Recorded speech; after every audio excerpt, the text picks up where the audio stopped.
Hola amigos de YouTube, en este vídeo vamos a hacer una manualidad navideña, ya que dentro de nada estamos en Navidad. Vamos a pintar piñas. Sí, piñas, de las de los árboles. Yo he hecho 3 modelos, vosotros podéis hacer los que queráis.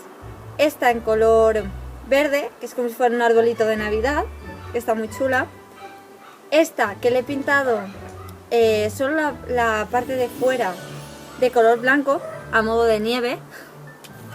Y después esta que la he pintado de color plateado. Y nada, espero que os guste, y si os gusta pues le deis a like, os suscribís en Facebook y os podéis suscribir en Twitter.